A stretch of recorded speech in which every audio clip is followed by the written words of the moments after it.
How do you do? It's time for the Rainbow Review. I'm Trevor Allen. And filling in for Ramin Hafezi, I'm Ben Waddell. And we're here to bring you the news from the world of the LGBTQ. Today we're going to start here at our hometown here in Chico, California. On Wednesday, off 3rd and Mangrove, a billboard portraying President Donald Trump in a Nazi uniform was put up as to promote a local business called Rouse and Revolt on Main Street in downtown Chico. From a Facebook statement that the owner posted, this is Nicole Haber-Lewis, the owner, said, "We support equality, we support equal rights, we support a woman's right to her own body, we support DACA, we support universal health care, we support gay people in any place they live, we welcome all races, all religions, all countries of origin, all genders, and we not only stand with you, we kneel with you as well." The billboard was later taken down by the billboard company, saying that they would put up the billboard again to promote Rouse and Revolt if the images were altered. Well, the other thing that happened last week was the tragedy in Las Vegas, and in the aftermath of that, a lot of people were asking how they can help, and the big response that they all heard was to donate blood. Lance Bass was one of those people who heard that response and was saddened because he can't donate blood. In fact, no gay men who are sexually active can donate blood here in the United States, per a law in 2015 that said that gay people who want to give blood have to wait at least a year without having sex with a man before they're allowed to give blood. This is actually an addendum to a law that came out in 1985 in the wake of the AIDS epidemic that banned all gay men from giving blood ever, and in fact banned anyone that they ever had sex with, even if that person wasn't a gay man. They were no longer allowed to give blood. That law stayed as it was, and a lot of people felt that it was discriminatory and biased for years, even though the science about blood and whether or not blood could be tested and checked has evolved and grown. The law did not change. We actually just recently did a story about this, about another country that has moved now to the 1-year ban as opposed to the lifetime ban. But here in this country, we've had the 1-year ban now since 2015. And a lot of gay men have been saying, "I wish I could give blood. I would like to give blood." A recent study done by an organization that works with blood has said that if gay men were allowed to give blood, it would mean an extra 200,000 pints of blood a year, which seems like a very, very large number of blood, large amount of blood. So I don't know why we're not doing that. In terms of testing, you can actually do an HIV test for blood and be 100% sure that it's clean within 6 days of receiving the sample. And I can tell you with my research into this, so the way that it works is they take your blood is then collected and taken to an off-site facility where they separate out the platelets and everything, and it is then tested. Once it is tested, it's tested to see if there are any infectious diseases within the blood. If there are infectious diseases within the blood, the blood sample is thrown away. They don't use it. So I'm not quite sure why they're not allowing the HIV or the gay men's blood to be used, even though it doesn't have HIV in it. It seems like an arbitrary rule at this point. I'm not quite sure why that is, but that is still currently the case until something in this country changes. On Friday, the United Nations approved a motion opposing the death penalty in an arbitrarily or in a discriminatory manner. This would also include homosexuality. It calls for the death penalty to be banned as, quote, "a sanction for specific forms of conduct such as apostasy, blasphemy, adultery, and consensual same-sex relations," unquote, as well as criticizing its use on minors, mentally ill people, and pregnant women. Of the 47 countries on the Human Rights Council, 27 voted in favor, while 13 voted against. The United States was one of these votes against, alongside Botswana, Burundi, Egypt, Ethiopia, Bangladesh, China, India, Iraq, Japan, Saudi Arabia, and the United Arab Emirates. The countries that abstained from voting were Cuba, South Korea, Philippines, Indonesia, Tunisia, Nigeria, and Kenya. Andre du Plessis, head of UN Program and Advocacy at the International Lesbian, Gay, Bisexual, Trans, and Intersex Association, also known as the ILGA, explained No votes on this resolution as a whole are generally best interpreted as a position by a country on the death penalty as a whole. This is sort of reflected in the United States vote. They have always had a log-standing of voting no when it comes to any sort of restrictions on the death penalty. But it is said there have been people, including Renato Sabadini, executive director of ILGA, said, "It is unconscionable to think that there are hundreds of millions of people living in states where somebody may be executed simply because of whom they love. This is a monumental moment where the international community has publicly highlighted that these horrific laws simply must end. These laws don't just affect those with non-normative sexual orientations.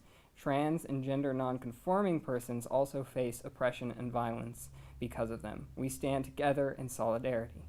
I will say I was confused when I first read the headline for that, because it did seem to be a ban of the death penalty specifically for LGBTQ people. I didn't realize that until I read it that it's a ban for people who are being killed strictly because they're that's the crime, not the category of the person that's being killed. That's the crime. It's the crime, yeah. Yeah, and that's, when you think about it that way, why wouldn't we ban that? That seems, and it's not just homosexual. That was all basically basically a bunch of killing different... for religious reasons is what it sounded like. Yeah, for apostasy, heresy, blasphemy. All this, a lot of things involving that are the main focus, it seems like. Yeah, so it's kind of a sad note though that our country didn't step up for that. Yeah, that's a bummer.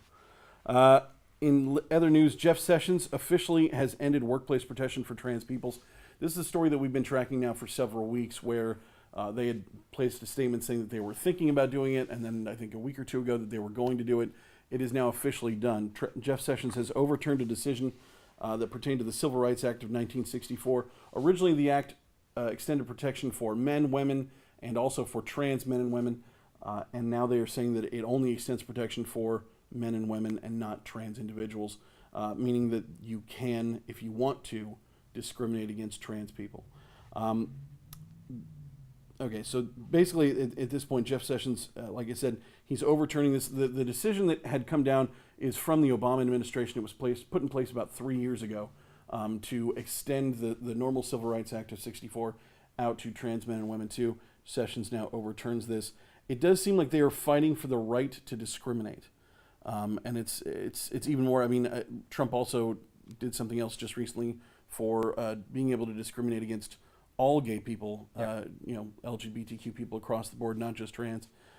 It seems amazing that we're under a president right now and his staff where they are trying actively to find ways to help people discriminate. Yeah. But yeah, this decision they've said is going to be used on all matters going forward. So any legal cases that are presented to the Supreme Court going forward, they will now have to look at this decision and decide based on this.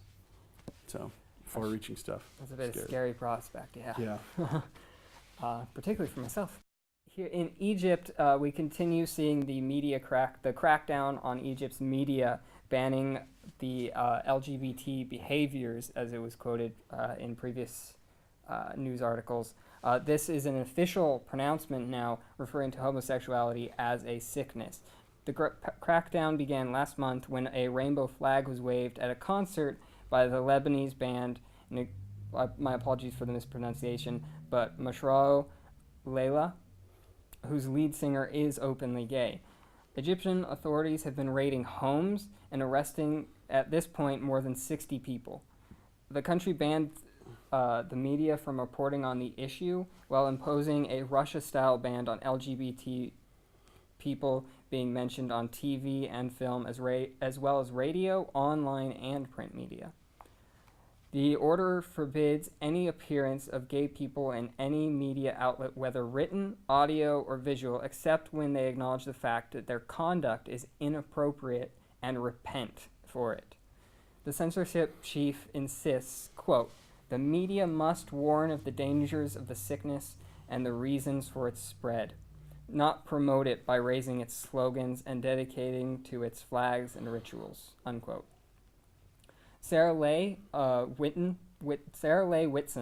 of the Middle East and North Africa Director at Human Rights Watch said, "Egypt should immediately halt this vicious crack down on a vulnerable group simply for waving a flag, unquote. Repression will not turn people straight. It will only perpetuate fear and abuse. Actually, that's unquote. Sorry about that. Homosexuality is not directly prohibited by law in the country. However, authorities are able to secure convictions under broad laws that criminalize immorality and debauchery, which are also used to target sex workers in the country. Well, we move now to Canada, where a school board candidate, technically a school board candidate in Canada is called a school trustee candidate, has blamed the LGBTQ community for a terrorist attack in Edmonton. Karen Draper sent out this text message, and I'm going to go ahead and read you this. And this is a quote. It's written though in text language, so it's the letters LGBTQ, letter R, letter U, letter number 2, DUM, are you too dumb, 2C. The terrorist attack in Edmonton is your fault as well. The terrorist attack in Edmonton is relating to an attack in Edmonton by a young man who stabbed a police officer, then got into his car and drove away and hit 4 people. All 5 injured parties in that attack are okay now. They're healing well. Nobody died. That man was taken into custody and was captured. There was nothing to suggest in the reports of the attack or in any other news about the attack that the LGBTQ community was involved with it whatsoever. So a lot of people at first didn't understand why Ms. Draper would make a statement like that. Responses to her tweet have come out, and most of them have been fairly negative and pushing her back. Some about a message of hate. A lot of people, though, are pointing out the fact that her spelling is off. She's running for a board of education supervisor position, and her spelling in this tweet and many other of her social media posts has terrible spelling, terrible grammar, and that's not the kind of person that they want working in their schools. In a quote from one user, "You are unfit to run for public office. Please withdraw your name from the ballot. School board trustee is a position that represents all students." Quote from another candidate who's running in a district that is separate from Draper's: "There is no place for hate in the role of trustee. There is no place for hate in public education." This is said by Julie Herdlicka. It's HRD, I'm not sure how you say HRD. But Herdlicka, another candidate, like I said, running for a different district. Amazing to think there's a candidate like this running for a position up there that would just tweet some just random hate like this. One elected official did respond by saying that the thing that we need to fix about this is to make it harder for people to run for office. That maybe that the hurdle to get your name on the ballot is a little too easy and that it's attracting the wrong kind of people. Well, we move from that terrible situation to a terrible situation in another part of the world. We look at Chechnya. The situation in Chechnya has been getting worse by the day for gay men, specifically in that country. The Prime Minister of Chechnya has basically declared open season, saying that if any gay men were to be killed for reasons that they had shamed their family, that the family members would not be arrested for that kind of action. Because of that, many gay men have been killed. Other lucky gay men have been able to get away from the country and leave it, but are now afraid that they will be kidnapped and brought back to the country to face more killing. One man, a man named Bula, was quoted as saying, "A few days ago, the police came to my parents' home. They demanded that I come back. If not, they said they would return to take revenge against my father and arrest my father." Arrest means torture or worse. He's also received text messages from people that they've met once or twice in other countries saying, "Oh, we want to meet with you here in this country or elsewhere in Western Europe, but we suspect they want to trick us and abduct us back to Chechnya." Which, the interesting thing, there is a quote from the Prime Minister of Chechnya saying that oh no, there are no gay people in this country. If they are, take them, let them leave, get them out of here. Apparently, they're not even okay if they leave. They still want to find them, and I mean that seems that's not ludicrous. It doesn't even make sense. It's just terrible. It's awful, terrible, terrible stuff. Gosh. Don't go to Chechnya. Yeah, I agree. All right, so Pope Francis was speaking to the Pontifical Academy for Life, the Vatican's bioethics advisory board, which deals with issues like abortion and euthanasia. The Pope said at this board that technical advances which enable transitioning are making straight people infertile. The pontiff also condemned the concept of non-binary people, saying that this too somehow jeopardizes the creation of life, not going into specifics how. In his speech, the Pope railed against all who promote what he saw as the utopia of neutral. He said, quote, "Rather than contrast negative interpretations of sexual differences, they want to cancel these differences out altogether," he said. Unquote. Practices like this, he said, are risk dismantling the source of energy that fuels the alliance between men and women, rendering them fertile. Growing acceptance of trans issues was due to ideological cleansing through textbooks financed by wealthy people and institutions in very influential countries, he said. The report also affirmed that there were absolutely no grounds for considering recognition of homosexual unions. All right, well, now we move another bit of sad news here going to Colombia. A lesbian couple was beaten in Colombia. Isabel Gaviria and Maria Perilla were beaten by their neighbors, one Jacqueline Hurtado and her daughter Angie. There's video of this. You can actually go online. We might be able to share some of the video here. Basically, these the couple in question has been living next to the Hurtados for about 9 years, and during the entire time they've been living there, there has been friction because Isabella and Maria are a lesbian couple. This apparently devolved into an actual struggle, as in the video you can see Jacqueline actually comes to their house and knocks on their door to yell at them for being lesbians, which I just found amazing. But yeah, she came to the door, she knocks on the door and starts yelling at them for being lesbians. Maria is the one who answered the door. Isabel then came out afterwards and the argument continued. At that point, Angie Hurtado showed up too. So now all four women are standing there arguing. Isabella went to pull out her phone to record the conversation so that she could show other people what the Hurtados were saying. At that point, Jacqueline grabbed the phone out of her hand.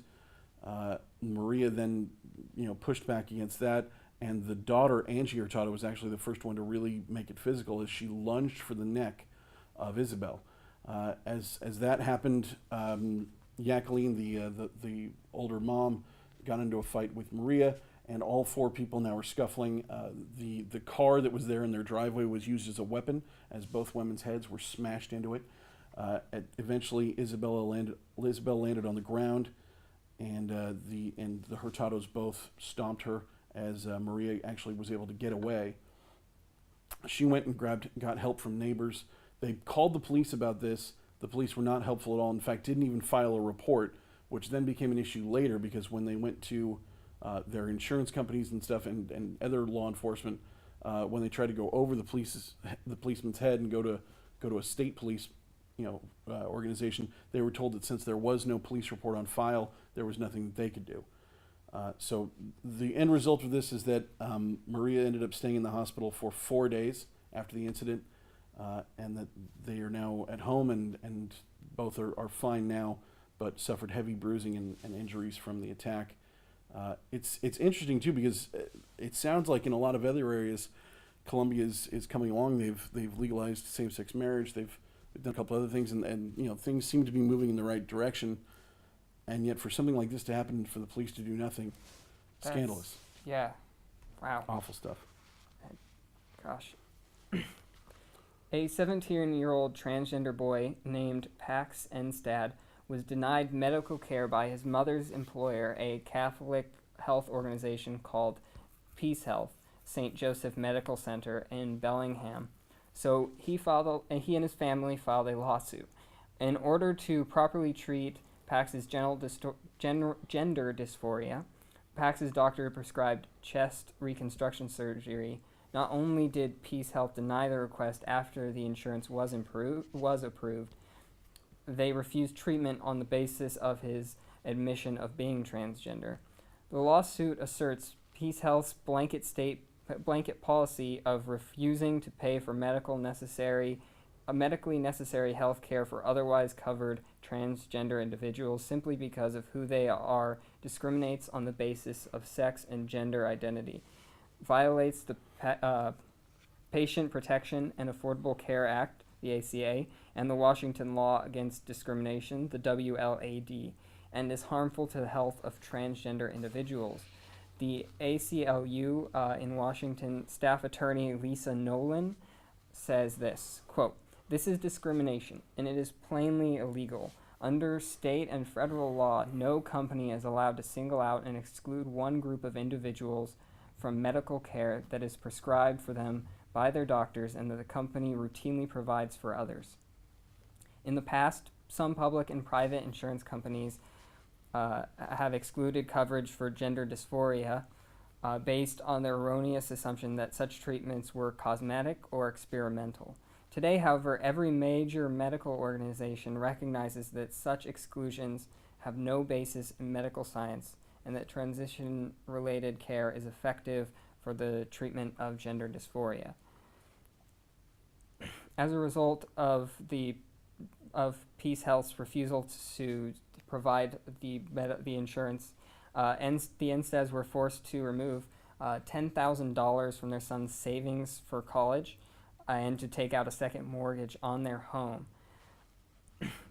And here's what the mother had to say. "We were willing to do whatever it took to get Pax the medical care he needed, as any parent would. When your child is singled out and rejected simply for being themselves, it's heartbreaking and it isn't fair. We're bringing this lawsuit to ensure no family has to go through what we did." And Cheryl continues to work at least on an on-call basis at the company, though she admits that tensions are quite high since what's been happening, since the lawsuit. Understandably so, yeah. Well, over in the UK, the Daily Mail, one of their major papers over there, outed a gay teenager against his will. This happened just this last week. The young man, who does not wish to be named, was seen in pictures kissing another young man and holding hands with him. This was after a function for the Conservative Party convention over there. The newspaper, thinking itself quite clever, took pictures of the young man kissing another man, saying, and the headline was, "Not very conservative behavior." The article was meant to say that, oh, look at these conservative people, and yet one of them is gay, not being very conservative and kissing in public. Basically, this person had not come out, and this was a huge problem because within his community and within his family, they are not very friendly to the LGBTQ community, and he had feared for his life and for his social standing if he had come out to his friends, to his community, and to his parents. And it turns out that his fears might have been well-founded because since this news article has come out, he has not spoken to anyone in his family. He has called them. He has tried to reach them. They will not take his calls. They won't talk to him. People within the community are also shunning him. He's become a bit of a pariah.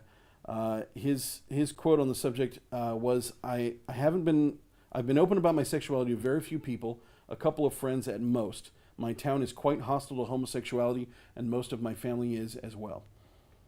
Since the article, my father, who speaks to me often, isn't taking my calls. My grandparents haven't said more than 2 words to me since they saw it this morning. So, a very tragic thing to happen for a young man. We sometimes forget that there can be, LGBTQ members of the Conservative Party. And, whatever our thoughts or feelings are on the fact that they're part of that party, that's still them, and that's still their right to choose which party they want. And it's also their right to choose when they come out as well. And it's very, very unfortunate. The paper has not apologized. Doesn't seem like it's going to. Apparently, that paper over there is actually known for being fairly rough with the LGBTQ crowd in terms of calling it. I believe one person in the paper called trans people unfortunate persons. Yeah. Yeah. I've read some of their articles over the years, or at least heard of them. That's ugly. Yeah. Well, here in the United States, here in Texas specifically, the First United Methodist Church has this month announced that it will no longer hold any weddings until it is permitted to hold same-sex ceremonies as well. Additionally, the church will no longer hold any weddings off-site, though blessings, counseling, and other ceremonies for same-sex or straight couples are still permitted. Any weddings already booked they're still going. They didn't cancel any. So don't worry if that's you. The church held a vote last month among its congregation, and the percentage was huge. It was 93% agreed with this resolution. Wow. The national denomination for the church, the United Methodist Church, does not allow its clergy to perform same-sex wedding ceremonies, nor allow same-sex couples to be wed on their church property. According to the United Methodist Church, they state, "We support laws in civil society that define marriage as a union between one man and one woman." One member of the congregation, David Coven, who ended up marrying his partner, Trevor Harper, away from the church, said, quote, it's hurtful because you know the congregation and all the members support you and would like to see you get married in the church, but it's the politics of the denomination that it's not allowed, unquote. In 2014, the United Methodist Church extended its benefits for employees in same-sex relationships working at any general agency of the church to state benefits, but expanding its definition of spouse to same-sex spouses and partners. So it allows that, but does not allow you to actually you can work for get them. married. You can work for them Yes. and have a same-sex partner, You just but you can't can't get just married. get married at their church. Yes. So it's really cool though the church is standing up like that. That's not the kind of thing you see a lot, and it's nice, especially that 93% of them being 93%. like, That's which you got to think that's a small minority of people that are bummed, and I would imagine those people are feeling the pressure to leave that church because that's going to be awkward going forward. So all right, well another little bit of good news here. In a historic first, the rainbow flag will be flown permanently on federal land for the first time, and will be doing so for the foreseeable future at the Stonewall National Monument in Greenwich, New York. In Greenwich Village, New York, the flag will replace the New York state flag. So this is on the site of the Stonewall riots. It's now the National Stonewall Monument. In 2016, former President Barack Obama designated the inn, the hotel there, and an adjacent park and the environments around as the country's first national monument to LGBTQ rights. And at a dedication ceremony on October 11th, the flag will be put in place. It will actually replace the New York state flag. Oh. They will not have a state flag, but it will be the rainbow flag on a nautical flagpole outside of Stonewall, and it will be raised. It will then be maintained by the National Park Service. So the National Park Service will be maintaining the rainbow flag, the first one ever to fly on federal land. Some more good news from Botswana. A man has won a momentous victory for transgender rights in the African country. The trans man has been trying to get legal recognition as a male after a 10-year-long battle in courts. Homosexuality is illegal in Botswana. There's a maximum 7-year jail term for those convicted of what they call unnatural offenses. But in this landmark ruling, the Botswana High Court has ordered the country's government to change the gender marker on a trans man's identity card from female to male. The man, who can't be named for legal reasons, said, quote, "This is an immense relief. I am hopeful that other persons who find themselves in a similar situation will be dealt with in a more respectful manner when they apply for new identity cards." In this judgment, the Justice Godfrey, apologies again for pronunciation, Thomiwa, said the government had violated the plaintiff's rights to dignity, privacy, freedom of expression, and equality. He added that the government had also contravened the man's right to freedom from discrimination and inhumane and degrading treatment. But another name, Tiamo Rantau, the trans man's lawyer, said that the landmark victory was not just about his client, but that, quote, this is great victory for the transgender community, because many more have been fighting the gender marker battle for years. So hopefully it will stick going forward. From us here from Rainbow Review, thanks for checking out, and we'll see you next time. Bye-bye, everybody.